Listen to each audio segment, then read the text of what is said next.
Assalamualaikum warahmatullahi wabarakatuh.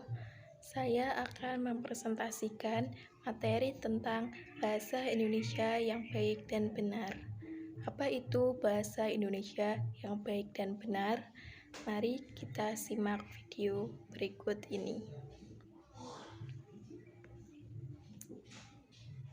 Bahasa adalah kunci pokok bagi kehidupan manusia di atas dunia ini. Karena dengan bahasa orang bisa berinteraksi dengan sesamanya, dan bahasa merupakan sumber daya bagi kehidupan bermasyarakat.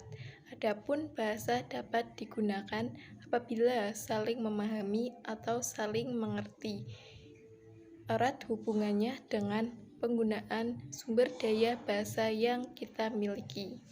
Kita dapat memahami maksud dan tujuan orang lain berbahasa atau berbicara apabila kita mendengarkan dengan baik apa yang dilakukan. Untuk itu, keseragaman berbahasa sangatlah penting supaya komunikasi berjalan lancar. Bahasa Indonesia yang baik adalah bahasa yang digunakan sesuai dengan norma kemasyarakatan yang berlaku. Misalnya, dalam situasi santai dan akrab, seperti di warung kopi, pasar, di tempat arisan, dan di lapangan sepak bola, hendaklah digunakan bahasa Indonesia yang tidak terlalu terikat pada patokan. Dalam situasi formal seperti kuliah, seminar, dan pidato kenegaraan, hendaklah digunakan bahasa Indonesia yang resmi dan formal yang selalu memperhatikan norma bahasa.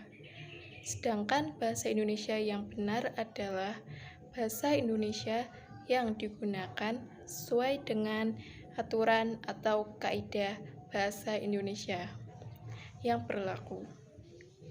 Kaidah bahasa itu meliputi kaidah ejaan, kaidah pembentukan kata, kaidah penyusunan kalimat, kaidah penyusunan paragraf, dan kaidah penataan penalaran. Bahasa yang baik dan benar. Bahasa Indonesia yang baik dan benar adalah bahasa Indonesia yang digunakan sesuai dengan norma kemasyarakatan yang berlaku dan sesuai dengan kaidah-kaidah bahasa Indonesia. Penggunaan bahasa Indonesia yang baik dan benar. Ada 5 laras bahasa yang dapat digunakan sesuai situasi. Antara lain, 1. Ragam beku. Digunakan dalam situasi hikmat dan sangat sedikit memungkinkan keleluasaan seperti pada kitab suci, putusan pengadilan, dan upacara pernikahan. 2. Ragam resmi. Digunakan dalam komunikasi resmi seperti pada pidato, rapat resmi, dan jurnal ilmiah. 3. Ragam konsultatif. Digunakan dalam pembicaraan yang terpusat pada transaksi atau pertukaran informasi seperti dalam percakapan di sekolah dan di pasar. 4. Ragam santai. Digunakan dalam suasana tidak resmi dan dapat digunakan oleh orang yang belum tentu saling kenal dan akrab. 5. Ragam akrab. Digunakan di antara orang yang memiliki hubungan yang sangat akrab dan intim. Berikutnya, ciri-ciri bahasa Indonesia yang baik dan benar. 1. Penggunaan kaidah kata normatif, yakni dengan penerapan pola kalimat yang baku. 2. Penggunaan kata-kata baku. 3. Penggunaan ejaan resmi dalam ragam tulis. Ejaan yang kini berlaku dalam bahasa Indonesia adalah ejaan yang disempurnakan. Bahasa baku harus mengikuti aturan ini. 4. Penggunaan lafal baku dalam ragam lisan. Meskipun hingga saat ini belum ada lafal baku yang sudah ditetapkan, secara umum dapat dikatakan bahwa lafal baku adalah lafal yang bebas dari ciri-ciri lafal dialek setempat atau bahasa daerah. 5. Penggunaan kalimat secara efektif di luar pendapat umum yang mengantarkan bahwa bahasa Indonesia itu bertele-tele. Bahasa baku sebenarnya mengharuskan komunikasi efektif. Bahasa yang baik dan benar memiliki 4 fungsi. 1. Fungsi pemersatu kebinekaan rumpun dalam bahasa dengan mengatasi batas-batas kedaerahan. 2. Fungsi penanda kepribadian yang menyatakan identitas bangsa dalam pergaulan dengan bangsa lain. 3. Fungsi pembawa kewibawaan karena berpendidikan dan yang terpelajar. 4. Fungsi sebagai kerangka acuan tentang tepat tidaknya dan betul tidaknya pemakaian bahasa.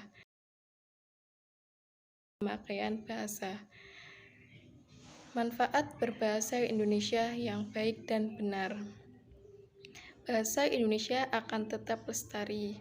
Menggunakan bahasa Indonesia yang baik dan benar setiap hari akan menjadi kebiasaan yang baik. Dengan begitu, bahasa akan terus lestari dan tidak akan tergerus oleh perkembangan budaya. Selain itu, bangsa Indonesia tidak akan kehilangan jati dirinya karena bahasa yang digunakan adalah bahasa nenek moyangnya. 2. Meningkatkan rasa nasionalisme. Semakin kita banyak mempelajari bahasa Indonesia, semakin banyak pula kita mengenal asal-usul bahasa Indonesia tersebut. Dengan begitu, kita bisa lebih mencintai bahasa Indonesia. 3. Mempermudah komunikasi antar suku sesuai dengan isi Sumpah Pemuda butir ketiga, yaitu menjunjung tinggi bahasa persatuan, bahasa Indonesia. Bahasa Indonesia sebagai bahasa pemersatu dari banyak bahasa daerah. Tanpa adanya bahasa Indonesia, jalinan komunikasi antar suku tidak akan terjadi. 4. Mencerminkan pribadi yang baik. Bahasa Indonesia memiliki tutur kata yang halus. Dengan menggunakan bahasa Indonesia yang baik dan benar, maka akan tercermin kepribadian yang baik, sopan, dan santun. Contoh menggunakan bahasa yang baik dan benar. 1. Apakah kamu sudah belajar?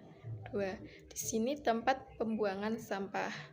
3. Bagaimana cara membuat nasi goreng ayam? 4. Kami mahasiswa Gunadarma menjunjung tinggi persaudaraan. 5. Saya sedang mengerjakan tugas yang diberikan dosen. 6. Saya selalu berdoa sebelum memulai belajar. 7. Saya dapat mengerjakan ujian dengan baik setelah saya belajar terlebih dahulu. Hal-hal yang perlu diperhatikan dalam berbahasa Indonesia. 1. Tata bunyi, fonologi. Fonologi pada umumnya dibagi atas 2 bagian yang meliputi fonetik adalah ilmu yang menyelidiki dan menganalisa bunyi-bunyi ujaran yang dipakai dalam tutur serta mempelajari bagaimana menghasilkan bunyi-bunyi tersebut dengan alat ucap manusia. Adapun fonemik itu sendiri adalah ilmu yang mempelajari bunyi ujaran dalam fungsinya sebagai pembeda arti. Kalau dalam fonetik kita mempelajari segala macam bunyi yang dapat dihasilkan oleh alat ucap serta bagaimana tiap-tiap bunyi itu dilaksanakan, maka dalam fonemik kita mempelajari dan menyelidiki kemungkinan-kemungkinan bunyi-bunyi yang dapat mempunyai fungsi untuk membedakan arti. 2. Tata bahasa kalimat. Masalah definisi atau batasan kalimat tidak perlu dipersoalkan karena sudah terlalu banyak definisi kalimat yang telah dibicarakan oleh ahli bahasa. Yang lebih penting untuk diperhatikan ialah apakah kalimat-kalimat yang kita hasilkan dapat memenuhi syarat sebagai kalimat yang benar gramatikal. Selain itu, apakah kita dapat mengenali kalimat-kalimat gramatikal yang dihasilkan orang lain? Dengan kata lain, kita dituntut untuk memiliki wawasan bahasa Indonesia dengan baik agar kita dapat menghasilkan kalimat-kalimat yang gramatikal dalam komunikasi, baik lisan maupun tulis. Dan kita dapat mengenali kalimat-kalimat yang dihasilkan orang lain apakah gramatikal atau tidak. Suatu pernyataan merupakan kalimat jika di dalam pernyataan itu terdapat predikat dan subjek. Jika dituliskan, kalimat diawali dengan huruf kapital dan diakhiri dengan tanda titik, tanda seru, atau tanda tanya. Pernyataan tersebut adalah pengertian kalimat dilihat dari segi kelengkapan gramatikal kalimat ataupun makna untuk kalimat yang dapat mandiri. Kalimat yang tidak terikat pada unsur lain dalam pemakaian bahasa. Dalam pernyataan pemakaian bahasa sehari-hari, terutama ragam lisan, terdapat tuturan yang hanya terdiri dari atas unsur subjek saja, predikat saja, objek saja, atau keterangan saja. 3. Kosakata. Dalam menggunakan bahasa Indonesia yang baik dan benar, kita dituntut untuk memilih dan menggunakan kosakata bahasa yang benar. Kita harus bisa membedakan antara ragam bahasa baku dan ragam bahasa tidak baku, baik tulis maupun lisan. Ragam bahasa dipengaruhi oleh sikap penutur terhadap kawan bicara, jika lisan, atau sikap penulis terhadap pembaca, jika dituliskan. Sikap itu antara lain resmi, akrab, dingin, dan santai. Perbedaan-perbedaan itu tampak dalam pilihan kata dan penerapan kaidah tata bahasa. Sering pula ragam ini disebut gaya. Pada dasarnya, setiap penutur bahasa mempunyai kemampuan memakai bermacam ragam bahasa itu. Namun, keterampilan menggunakan bermacam ragam bahasa itu bukan merupakan warisan, melainkan diperoleh melalui proses belajar, baik melalui pelatihan maupun pengalaman. Keterbatasan penguasaan ragam atau gaya menimbulkan kesan bahwa penutur itu kurang luas pergaulannya. 4. Ejaan. Dalam bahasa tulis, kita menemukan adanya bermacam-macam tanda yang digunakan untuk membedakan arti sekaligus sebagai pelukisan atas bahasa lisan. Segala macam tanda tersebut untuk menggambarkan perhentian antara, penghentian akhir, tekanan, tanda tanya, dan lain-lain. Tanda-tanda tersebut dinamakan tanda baca. Ejaan suatu bahasa tidak saja berkisar pada persoalan bagaimana melambangkan bunyi-bunyi ujaran serta bagaimana menempatkan tanda-tanda baca dan sebagainya, tetapi juga meliputi hal-hal seperti bagaimana memotong-motong suku kata, bagaimana menggabungkan kata-kata baik dengan imbuhan maupun antara kata dengan kata. Pemotongan itu harus berguna, terutama bagaimana kita harus memisahkan huruf-huruf itu pada akhir suatu baris. Bila baris itu tidak memungkinkan kita menuliskan seluruh kata di sana, kecuali itu, penggunaan huruf kapital juga merupakan unsur penting yang harus diperhatikan dalam penulisan dengan ejaan yang tepat. Dari uraian di atas dapat disimpulkan bahwa keseluruhan peraturan bagaimana menggambarkan lambang-lambang bunyi ujaran dan bagaimana interrelasi antara lambang-lambang itu, pemisahannya, penggabungannya dalam suatu bahasa disebut ejaan. 5. Makna pemakaian bahasa yang benar bertalian dengan ketepatan menggunakan kata yang sesuai dengan tuntutan makna. Misalnya, dalam bahasa ilmu tidak dapat digunakan kata-kata yang bermakna konotatif. Kata kiasan tidak tepat digunakan dalam ragam bahasa ilmu. Jadi, pemakaian bahasa yang benar adalah pemakaian bahasa yang sesuai dengan kaidah-kaidah bahasa. Kriteria pemakaian bahasa yang baik adalah ketepatan memilih ragam bahasa yang sesuai dengan kebutuhan komunikasi. Pemilihan ini bertalian dengan topik apa yang dibicarakan. Tujuan pembicaraan, orang yang diajak berbicara, kalau lisan, atau orang yang akan membaca, kalau tulis, dan tempat pembicaraan. Selain itu, bahasa yang baik itu bernalar dalam arti bahwa bahasa yang kita gunakan logis dan sesuai dengan tata nilai masyarakat kita.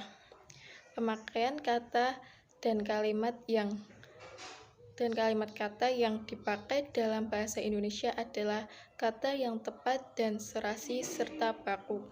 Kata yang tepat dan serasi merupakan kata yang sesuai dengan gagasan atau maksud penutur atau sesuai dengan arti sungguhnya dan sesuai dengan situasi pembicaraan.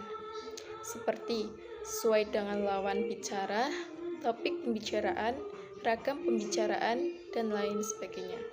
Kata yang baku merupakan kata yang sesuai dengan ejaan. Kalimat yang dipakai dalam bahasa Indonesia adalah kalimat yang efektif. Kalimat efektif harus 1. Mudah dipahami oleh orang lain. 2. Memenuhi unsur penting kalimat. Minimal ada subjek dan predikat, terutama untuk ragam tulis. 3. Menggunakan kata yang tepat dan serasi. 4. Gramatikal, seperti menggunakan punktuasi yang bakat dan kata yang baku, menggunakan struktur yang benar. Frasa selalu menggunakan kata yang morfologis, menggunakan kata yang sesuai dengan fungsinya atau kedudukannya. 5. Rasional, yakni menggunakan gagasan yang dapat dicerna oleh akal sehat. Efisien, menggunakan unsur sesuai kebutuhan, tidak boleh berlebihan. 6. Tidak ambigu, tidak menimbulkan dua arti yang membingungkan. Pemakaian paragraf dalam bahasa Indonesia. Paragraf yang dipakai dalam bahasa Indonesia adalah paragraf yang baik. Paragraf ini harus mempunyai 1. Pikiran utama, 2. Mempunyai koherensi yang baik, hubungan antar unsurnya sangat erat, dan semua unsurnya tersusun secara sistematis. 3. Menggunakan kalimat yang efektif. Itulah materi yang dapat saya sampaikan. Kurang lebihnya mohon maaf apabila ada kesalahan kata. Sekian dan terima kasih. Wassalamualaikum warahmatullahi wabarakatuh.